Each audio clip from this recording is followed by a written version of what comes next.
தமிழ்நாட்டிற்கு புதிய ஆளுநர் நியமனம். சற்று முன் ஜனாதிபதி அதிரடி அறிவிப்பு. மோடி அதிர்ச்சி. தமிழக சட்டமன்றத்தில் கடந்த 2022 ஏப்ரல் மாதம் சென்னை பல்கலைக்கழக மசோதா நிறைவேற்றப்பட்டது. சென்னை பல்கலைக்கழகத்தில் துணைவேந்தரை நியமிக்கவும் நீக்கவும் அரசுக்கு அதிகாரம் அளிக்கும் வகையில் இந்த மசோதாவில் திருத்தமும் செய்யப்பட்டுள்ளது. அதேபோல பல்கலைக்கழகத்தின் சிண்டிகேட் உறுப்பினராக நிதித்துறை செயலாளரை நியமிக்கவும் இந்த மசோதாவானது வழிவகை செய்திருந்ததும் குறிப்பிடத்தக்கது. உயர்கல்வித்துறை சார்பில் கொண்டு வரப்பட்ட இந்த மசோதாவை ஆளுநருக்கு தமிழக அரசு அனுப்பி வைத்த நிலையில் ஆளுநர் அதை குடியரசுத் தலைவருக்கு அனுப்பி வைத்திருந்தார். மத்திய மாநில அரசுகளின் பொதுப்பட்டியலில் உள்ள விவகாரம் என்பதால் இந்த மசோதாவை குடியரசுத் தலைவருக்கு ஆளுநர் அனுப்பி வைத்ததாக தெரிவிக்கப்பட்டது. ஆளுநரால் குடியரசுத் தலைவருக்கு அனுப்பி வைக்கப்பட்ட சென்னை பல்கலைக்கழக மசோதா 3 ஆண்டுகளாகவே கிடப்பில் இருந்தது. இந்த நிலையிலோ சென்னை பல்கலைக்கழகத்தின் துணைவேந்தரை நியமிக்கவும் நீக்கவும் அதிகாரமளிக்கவும் மசோதாவை குடியரசுத் தலைவர் திரௌபதி முர்மு திருப்பி அனுப்பியுள்ளார். தமிழ்நாடு விளையாட்டு பல்கலைக்கழக மசோதாவிற்கு ஆளுநர் RN ரவி அனுமதி தர உத்தரவிடக் கோரியும் மனு தாக்கல் செய்யப்பட்டிருந்தது. மனு தாக்கலுக்கு ஒப்புதல் வழங்க கால நிர்ணயம் செய்த உத்தரவிற்கு எதிராக ஜனாதிபதியும் கேள்வி எழுப்பியிருந்தார். ஜனாதிபதி 13 கேள்விக்கு விளக்கம் கேட்டுள்ள விவகாரத்தில் முடிவு தெரிந்த பிறகுதான் தமிழ்நாடு அரசின் மனு விசாரிக்கப்படும். 13 கேள்விகள் தொடர்பான விவகாரத்தில் நவம்பர் 21க்குள் தீர்ப்பு வழங்க வாய்ப்புள்ளதாக தலைமை நீதிபதி தெரிவித்துள்ளது தற்போது அரசியலில் சூடுபிடித்திருக்கிறது. இந்த சூழ்நிலையிலோ தமிழ்நாடு உடற்கல்வியியல் மற்றும் விளையாட்டு பல்கலைக்கழக சட்ட திருத்த மசோதா விவகாரத்தில் தமிழக ஆளுநர் RN ரவிக்கு எதிராக உச்சநீதிமன்றத்தில் தமிழக அரசு வழக்கு தொடர்ந்தது. இதனையடுத்து தமிழ்நாடு உடற்கல்வியியல் மற்றும் விளையாட்டு பல்கலைக்கழக சட்ட திருத்த மசோதா ஆளுநரின் ஒப்புதலுக்காக அனுப்பி வைக்கப்பட்டது. ஆனால் இந்த மசோதாவுக்கு ஒப்புதல் அளிக்காமல் குடியரசுத் தலைவருக்கு ஆளுநர் RN ரவி அனுப்பி வைத்திருக்கிறார். தமிழக ஆளுநரின் இந்த முடிவுக்கு எதிராக உச்சநீதிமன்றத்தில் தமிழக அரசானது வழக்கு தொடரப்பட்டது. தமிழக சட்டமன்றத்தில் நிறைவேற்றப்படும் மசோதாக்களுக்கு ஒப்புதல் தராமல் ஆளுநர் RN ரவி இழுத்தடித்தது தொடர்பான வழக்கில்தான் உச்சநீதிமன்றமானது ஏற்கனவே வரலாற்று சிறப்புமிக்க தீர்ப்பை வழங்கியது. மாநில சட்டமன்றங்கள் நிறைவேற்றும் மசோதாக்கள் மீது ஆளுநர் மற்றும் குடியரசுத் தலைவர் முடிவெடுக்க கால வரம்பு நிர்ணயித்து உச்சநீதிமன்றம் தீர்ப்பளித்த நிலையில் தற்போதோ தமிழக அரசு மீண்டும் உச்சநீதிமன்றத்தின் கதவுகளை தட்டியுள்ளது. இது தற்போது அரசியல் களத்தில் மிகவும் சூடு பறந்துள்ளது. அந்த வகையில் இந்த மசோதாவானது திருப்பி அனுப்பப்பட்ட விவகாரம் தமிழக சட்டத்துறையிடம் தெரிவிக்கப்பட்டுள்ளது. தமிழக அரசின் இந்த மசோதா திருப்பி அனுப்பப்பட்டுள்ள நிலையில் மேலும் பல மசோதாக்கள் நிலுவையிலும் இருக்கிறதாம். அந்த மசோதாக்களின் நிலை என்ன என்பது தற்போது தெரியவில்லை. பாரதியார் பல்கலைக்கழகம், பெரியார் பல்கலைக்கழகம், பாரதிதாசன் பல்கலைக்கழகம் உள்ளிட்ட பல்கலைக்கழக மசோதாக்களின் நிலை ஓரிரு நாட்களில் தெரியவரும் என்றும் எதிர்பார்க்கப்பட்டு வருகிறது. அதே சமயம் ஒன்றிய மாநில அரசுகளின் பொதுப்பட்டியலில் உள்ள விவகாரம் என்பதால் இந்த மசோதாவை ஜனாதிபதிக்கு ஆளுநர் அனுப்பி வைத்திருந்தார்.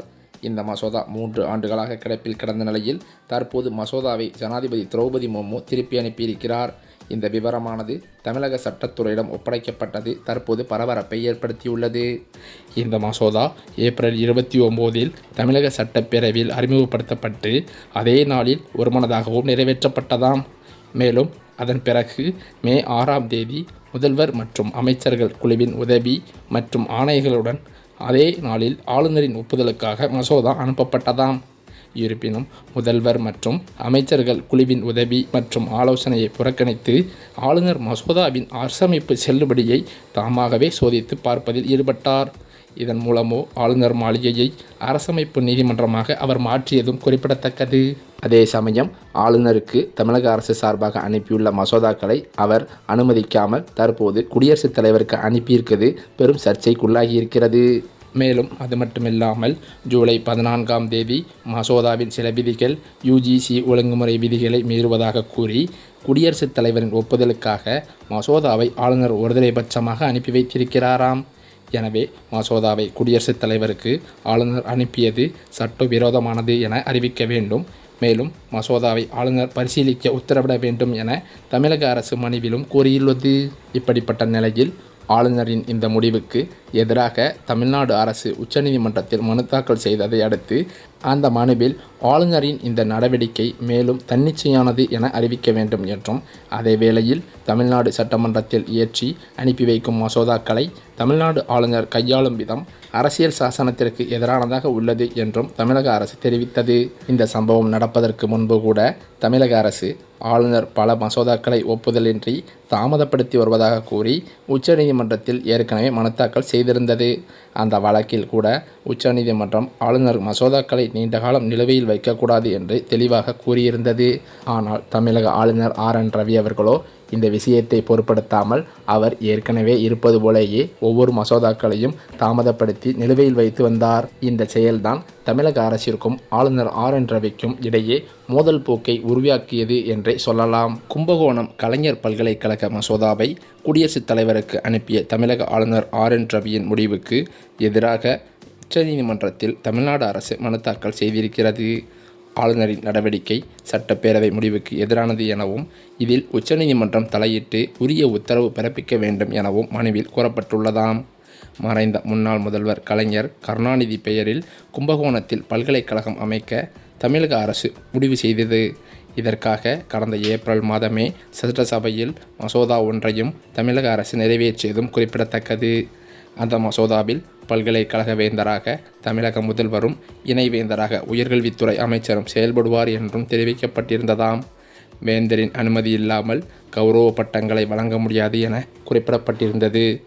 மேலும் துணைவேந்தர் தேடல் குழுவில் வேந்தர் பிரதிநிதியாக உச்சநீதிமன்ற அல்லது உயர்நீதிமன்ற ஓய்வு பெற்ற நீதிபதி, அரசு பிரதிநிதியாக ஒரு கல்வியாளர் அல்லது முதன்மைச் செயலாளர் அந்தஸ்துக்கு குறையாத அதிகாரியும், சிண்டிகேட் பிரதிநிதியாக மாநில அல்லது மத்திய பல்கலைக்கழகத்தின் துணைவேந்தராக உள்ளிட்ட கல்வியாளர்கள் இடம்பெறுவர் என்றும் குறிப்பிட்டிருந்தது. குழுவால் தேர்வு செய்யப்பட்டு அனுப்பப்படும் மூவர் பட்டியலிலிருந்து துணைவேந்தரை வேந்தர் நியமிப்பார் உள்ளிட்ட சரத்துக்கள் மசோதாவில் இருந்தன என்றும் சொல்லப்படுகிறது. மேலும் இந்த மசோதா நிறைவேற்றப்பட்டு ஆளுநரின் ஒப்புதலுக்காக இந்த மசோதா அனுப்பி வைக்கப்பட்ட நிலையில் ஆளுநர் RN ரவியோ மசோதாவை ஜனாதிபதி முடிவுக்கு அனுப்பி வைத்திருக்கிறார். இதற்கு தமிழக அரசு எதிர்ப்பு தெரிவித்தது. மேலும் ஆளுநரின் முடிவை எதிர்த்து தமிழக அரசு தரப்பில் உச்சநீதிமன்றத்தில் மனு தாக்கல் செய்யப்பட்டுள்ளது. மசோதாவுக்கு ஒப்புதல் அளிக்காமல் அதனை ஜனாதிபதிக்கு ஆளுநர் அனுப்பி வைத்திருப்பது சட்டப்பேரவையின் முடிவுக்கு எதிரானது என்றும், இந்த விவகாரத்தில் உச்சநீதிமன்றம் தலையிட்டு உரிய உத்தரவை பிறப்பிக்க வேண்டும் என்றும் கோரிக்கை வைக்கப்பட்டுள்ளதாம். இந்த மனுவானது விரைவில் விசாரணைக்கு வரும் என்று எதிர்பார்க்கப்படுகிறது. இந்த நிலையில்தான் நாடு முழுவதும் ஆளுநர் மாளிகைகளின் பெயர்களை மாற்றும் விவகாரத்தில் முதலமைச்சர் ஸ்டாலின் அவர்கள் அறிக்கை ஒன்றை வெளியிட்டுள்ளார். அதில் வெளியிட்டுள்ள பதிவில் முதலமைச்சர் ஸ்டாலின் பெயர் மாற்றத்தை விட சிந்தனை மாற்றமே தேவை. சட்டமன்றம் மக்கள் மன்றம், சட்டமன்றத்தை மதிக்காதவர்கள் மக்கள் மாளிகை என பெயர் மாற்றுவது கண் துடைப்பா? மக்களாட்சி தத்துவத்தின் கண்களில் மண்ணை தூவுவதற்கா? மக்களால் தேர்ந்தெடுக்கப்பட்ட அரசுகளையும் மக்களின் விருப்பத்தை நிறைவேற்ற இறையாண்மையுள்ள சட்டமன்றத்தையும் மதிப்பதுதான் இப்போதைய தேவை. சிந்தனையிலும் செயலிலும் மாற்றம் இல்லையெனில் இதுவும் தேவையற்றதே என அரசின் எதிர்ப்பை தெரிவித்திருக்கிறார். இந்த நிலையில்தான் பல்வேறு சர்ச்சைகளில் சிக்கி வரும் தமிழக ஆளுநர் ரவியை ஜனாதிபதி திரௌபதி முர்மு அவர்கள் அதிரடியாக மாற்றம் செய்ய இருப்பதாக அதிர்ச்சி தகவல்கள் பரவி வருகிறது. ஏனென்றால் சட்டமன்றத்தில் நிறைவேற்றி அனுப்பப்பட்ட மசோதாக்களை இவர் நிலுவையில் வைத்திருப்பது பல்வேறு சர்ச்சைக்குரிய வகையில் கிளம்பி வருவதாகவும், இதற்காரணத்தினால் இந்த முடிவானது எடுக்கப்பட்டதாகவும் டெல்லி வட்டாரங்களும் தெரிவிக்கின்றன.